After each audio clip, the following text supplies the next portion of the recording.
Okay, so NFL coaches are weird, right? I mean, some stick around for just maybe a season or two, and others stay for an eternity. But there is a very rare breed of coaches I want to talk about in this video. The special walking disasters that burn all bridges they possibly can on their path to failure. And the first coach we're going to be talking about, Art Shell, definitely meets all those qualifications and much, much more. Now, Art Shell is going to be different from all the coaches on this list because he was actually a Hall of Fame player for the Raiders back in the 70s and even coached them from 1989 to 1994. But the problem here is that he was rehired again by Al Davis on February 10th of 2006, and straight up immediately all the wheels fell off the truck. And I swear to you, that is not an understatement, because just a few days after being hired, Art Shell was told he could have any offensive coordinator he wanted. So the lunatic hit up his homeboy Tom Walsh, who at this point had been out of coaching for 7 years, and he was hired on the spot. Literally, the only thing on Tom Walsh's resume before this was that he used to coach for the Raiders in the 80s, and he was currently running a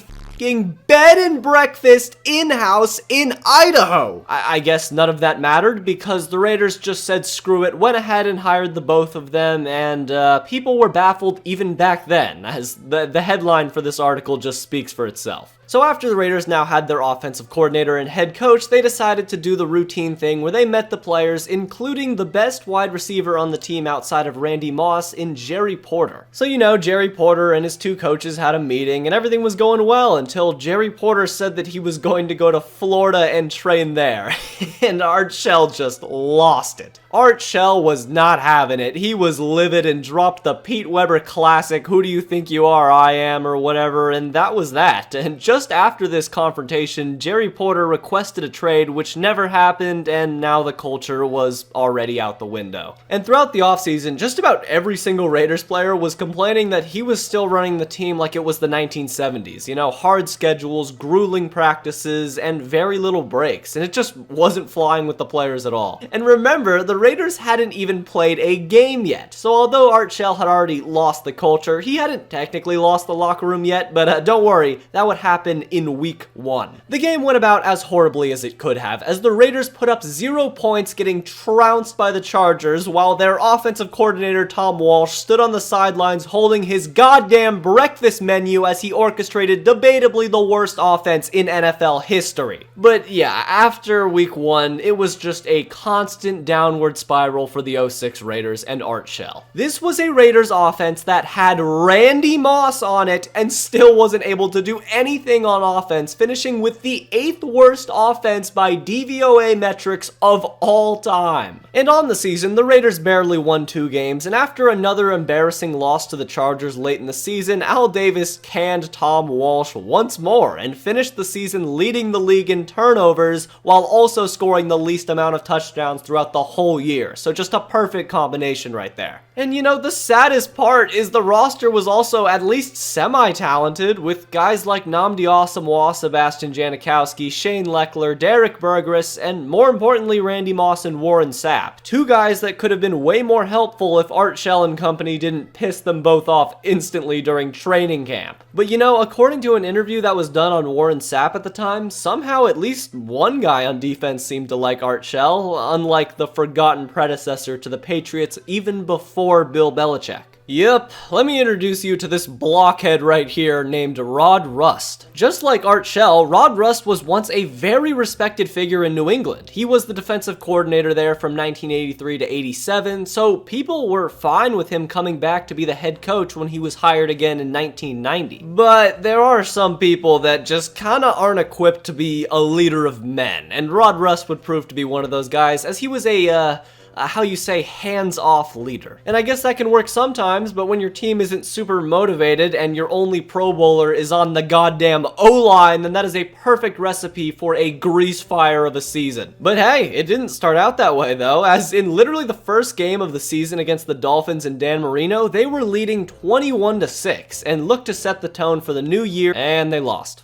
Well, okay then. But in the next week, the Patriots accomplished something extraordinary, as in week 2, they won a game, beating Jeff George and the Colts by 2 points, a team that would go 1-15 in the following year. After the win, God, I guess the Patriots just forgot how to interact with humans, among other things, as certain Patriot players would be charged with sexually abusing a female reporter verbally. And of course, the football gods were not happy with this little scenario, as they began a losing onslaught immediately. As sorry to spoil things, but the Patriots never won another game that year, blowing more and more leads to finish 1-15 on the season. And later on, as the year was just slugging on and on, the players were constantly losing more and more respect for Rod, as after just about every single game, he gave the same speech about how things will get better and we just have to keep working and improving. But oh god, it just didn't work at all. His players just kept trying less and less with each game. By year's end, the Patriots fired Rod Rust, and a season later, the owner would sell the team, which sounds awful, but at least our old pal Rod wasn't, directly involved with the team's controversies and getting steamy lap dances in a bar as a married man. Sorry about that, but time to talk about this horny cretin known as Urban Meyer. After a fallout with Doug Marrone, the Jaguars decided to go for a bigger fish this time, as they pulled Urban Meyer away from his natural habitat of college kids and hired him to be the next coach of the Jaguars. There were parades in the streets of Duval. The savior of Jacksonville had finally arrived. Oh God, why? We live under the world of E plus R equals O. Of a 7-second video that was posted to social media last night. This video surfaced over the weekend. I just apologize to the team. All right, that's enough. But let's start from the beginning, because just the second that Urban Meyer was hired, he started doing everything he could to burn the team to the ground. Urban decided to start off small by hiring an old friend and confirmed racist in Chris Doyle to be his right-hand man as assistant coach. But he resigned within days due to people just for some reason not being super happy with the hire. Cool, a fantastic move, Urban. So with plan A predictably going up in flames, Urban now decided to set a culture in place, and that it was going to be an abusive one, and Urban Meyer was going to be the only abuser. He did whatever he wanted when he wanted, threatening everyone from coaches, players, and hell, people above him, saying he was going to fire them and that he basically owned them. And somehow this is just the beginning of his terrible decisions, as probably off of a bottle of vodka and 2 Xan bars, Urban Meyer decided to sign his former Florida Gator Golden Boy quarterback Tim Tebow as a tight end in 2021. That was a whole fiasco. He looked horrible in preseason, almost like he'd never played the position before, and he was cut before the season began. Yeah, remember, this is all still before the season started. The Jaguars then lost their first 4 games of the season in embarrassing fashion, with random outbursts by Urban Meyer at his players and inexplicable benchings of players like James Robinson, who was arguably the best player on the team. Also around this time, Urban Meyer was pretty famous for rarely returning back to Jacksonville on the team plane. And this all culminated in a loss to the Cincinnati Bengals, where this crusty hobgoblin was found in a bar getting a lap dance from a woman who wasn't his wife. Now, after his little traditional healing ritual, fast forward about 7 games, and things just keep getting worse for Urban Meyer, as throughout this entire time, he was still running the Jaguars like a corrupted dictator. Absolutely zero Jaguars players had any respect left for the man, and it also didn't help that he didn't know anything about NFL football, as before a Week 13 game against the Super Bowl champion Rams, Urban Meyer allegedly leaned over to a Jaguars staffer and said, "Oh my god, I can't. Who's this 99 guy on the Rams? I hear he could be a problem for us." I mean, I guess he's not wrong. Turns out Aaron Donald was a problem, as the Jags lost that game by 30. Then the following week, Urban got a little too inspired by the amount of field goals his team was kicking and gave Jags kicker Josh Lambo a little taste of friendly fire as he kicked the man in the leg during warm-ups. And that was effectively pouring gasoline on a house fire, as Urban Meyer would be fired a week later and Trevor Lawrence was finally free. But if you can believe it, I actually believe there is one one coach out there that was able to outduel Urban Meyer's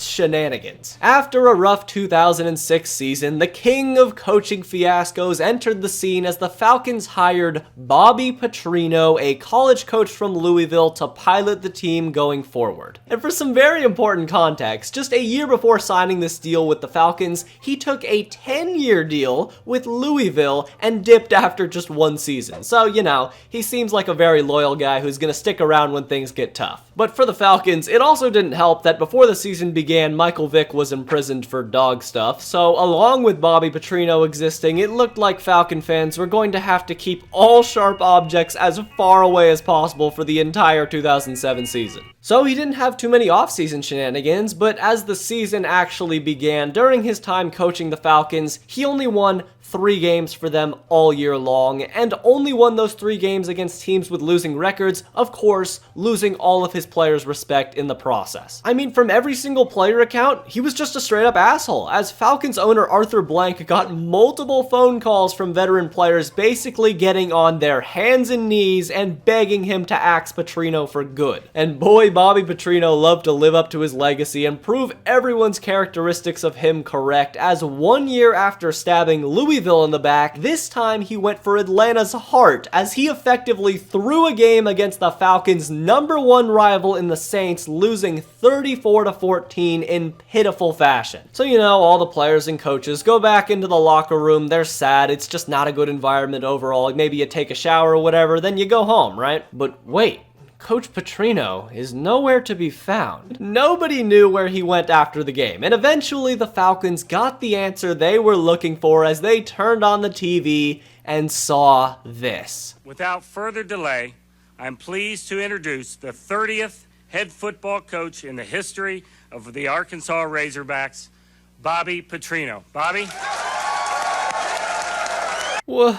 Are you serious? The goddamn serpent slithered away in the middle of the night after losing a game by 20, left the team high and dry, and went on to a whole nother league. Also, for one more cheap shot by Petrino, with an evil grin on his face, he wrote this sorry excuse for our resignation letter, printed it out, copied it, and put one in each Falcon player's locker room overnight like an anti-villain Santa Claus. And you know what? He's done this before, as way back in 2001, after just 1 year on the job as the Jaguars offensive coordinator, this slime ball just dipped from Jacksonville to take the Auburn offensive coordinator job without telling anyone. But you know, on this Falcons coaching staff was a certain offensive coordinator who would unfortunately inherit the cursed legacy of Bobby Petrino. And although he wasn't a raging asshole, he may hold the crown as the undisputed worst head coach in, dare I say, sports. You know him, you love him, it's Hue Jackson, the NFL's poster boy for utter coaching failure. Way back in January of 2016, the Cleveland Browns needed a culture change and decided to hire former Bengals offensive coordinator and Raiders head coach Hue Jackson to ring in a new era. I'm sorry, but I'm going to start out with another spoiler. In his first 2 years of coaching the Browns,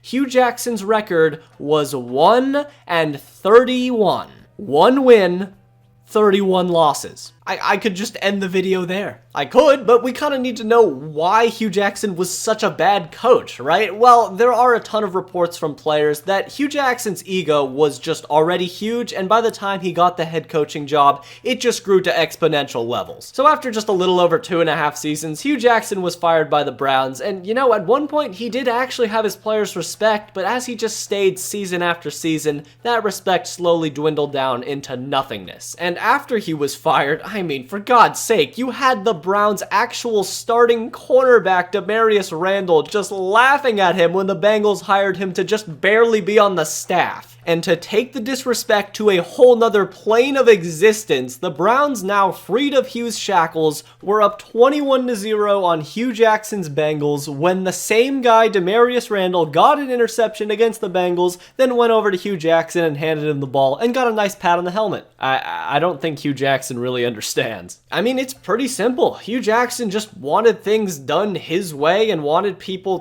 to just listen to whatever he said, but what he wanted just never worked. worked. So from Art Shell, Rod Rust, Urban Meyer, Bobby Petrino, and Hue Jackson, these were the worst coaches in NFL history. So that's the video, and if you liked it, then subscribe, because I got a lot of videos on the channel just like this one. And if you like this video, then watch this video right here, where I watched every single Super Bowl and basically told you what I learned. It's pretty good, trust me. Anyways, until next time.